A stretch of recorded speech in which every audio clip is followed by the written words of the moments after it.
So we're going to finally dice our shallot first for our turkey ballotine. I'm sure you've seen me do this plenty times before. Okay, once you've done that, we're going to put a nice chiffonade of some sage all the way through as well. I think I've probably got about maybe 1.5 tablespoons finely chopped up. You can use whatever herbs you've got, so mix it up, whatever floats your boat. Okay, you're going to put that into a pan with some olive oil and sweat that down for a few minutes until it's nice and soft. Add a good bit of seasoning, and it should look like this. You don't want any color on that. Now I'm using some of the ground pork from the Scotch egg videos that I did a while ago. So I've got about 400 grams here. Add some nice generous seasonings of salt and pepper, and add your filling that has cooled down. Very important to put it in cold. Add a very generous grating of nutmeg, mix that all through, and then set that aside in your fridge. We're gonna focus onto our turkey leg and thigh that we did from our turkey video. So you're going to run your knife all the way around and cut the tendons right by the drumstick, just like this. Cut through that big one there. And then we're going to cut along this thigh bone here until we get to the joint, and the same for the leg. So just use long strokes with the knife.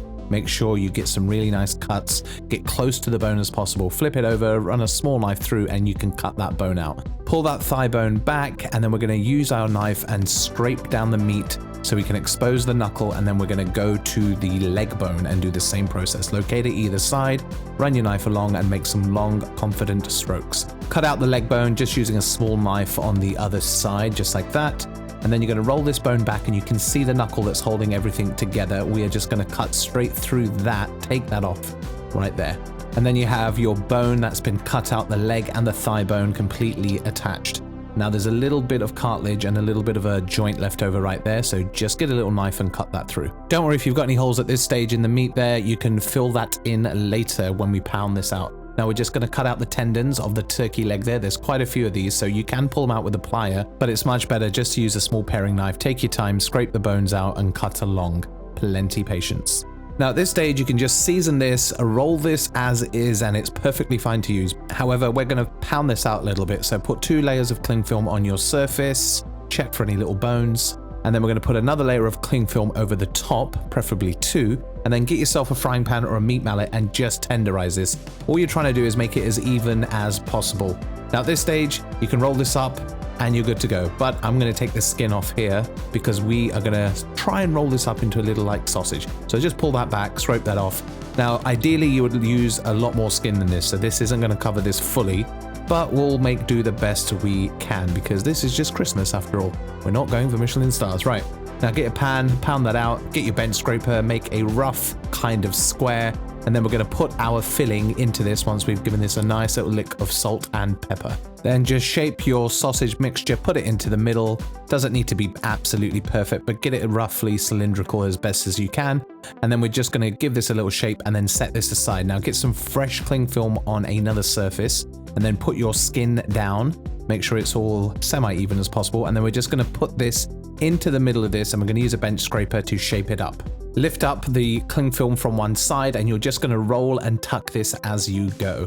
Now, like I said before, if I had more skin, this would be a perfectly done ballotine and I would make a farce and pipe it through the middle. But I'm just roughly showing you what the process looks like, just so you can have a bit of fun at home with your Christmas leg and thigh. Okay, now we're going to turn this around the other way like this. Make sure all the skin is nicely over. And then we're going to put the cling film over again like this and roll it once to get a nice little shape. Then we're going to put some fresh cling film back onto our work surface. And then we're going to roll it the other way. Use a cloth like this, it helps for it to stick. Now you want to grab both ends and just keep rolling it forward. It's kind of like a Christmas cracker. What you're doing is making everything nice and tight and compacting the shape. Keep going until you get it to this stage. Once you get it nice and tight, you're going to tie off the ends with a bit of butcher's twine. Just stand it on its side and get it tight. And then once you've got that nice and tight, then you're going to re-roll the other side. And this will just make sure it's nice and tight and compact and it will keep the shape. Tie up the other side just like we did before, another little loop-de-loop, and then we're going to set that aside in the fridge 3 to 4 hours, or you can even go overnight. So you could do this a day or two before Christmas. Okay, now after 3 or 4 hours, we are going to tie this up. I'll show you how to do this. Get yourself a nice bit of butcher's twine, gently cut off the cling film, don't rip it. Put your twine underneath and we're just going to tie it off like this so we have a nice knot to work from. Cut off that little bit of excess. Now what you're going to do is you're going to take a nice bit of twine, loop it around the back of your hand, make a little loop forward just like this, lift up the ballotine and we're going to put that underneath and we're going to wiggle that through, pull that string back and get that nice and tight. And at this stage, you can adjust and wiggle everything so it's all kind of in a straight line. Get it to where you want it, nice and tight, and then repeat the process around the back of your hands. Make a loop, go underneath and pull that back. And you're just going to work your way down until you go all the way across the ballantine.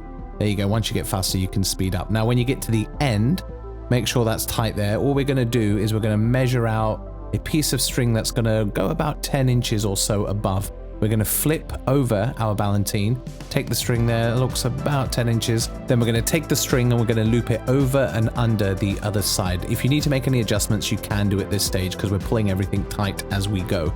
This is basically going to create a lot of tension by putting the string over and under.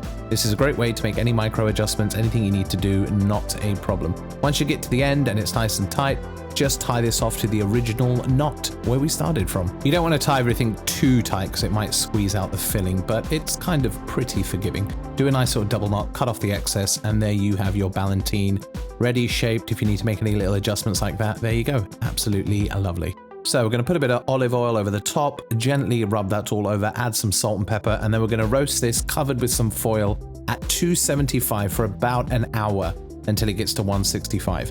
Full disclosure, I forgot about this because I got a bit busy and left it in for 20 minutes longer than I should have, and the temp is 179. Not ideal, but this is quite forgiving because it's a leg and a thigh. Now just put that on a rack, cover it with that foil, let it sit for about 20 minutes, and then we're going to cut off the string, and then we're just going to put this into a pan with some olive oil, some nice foaming butter, and we're going to brown up that skin, just like this.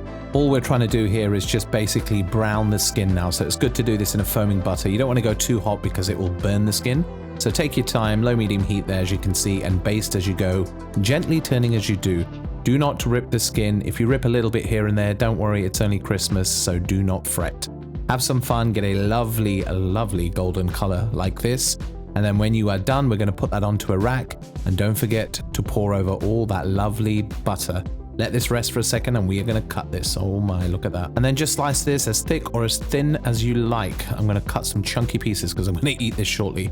Look at that. It's still pretty juicy considering I took it to 179. That is the joy of using the leg and the thigh. It is very forgiving. Mix up the different fillings inside. Don't worry if it's not 100% perfect. It's Christmas. Have a little bit of fun. Serve it with some lovely gravy. I'll show you how to make that on another video shortly. And you have a beautiful ballantine that you can put all different fillings and all different spices and herbs into.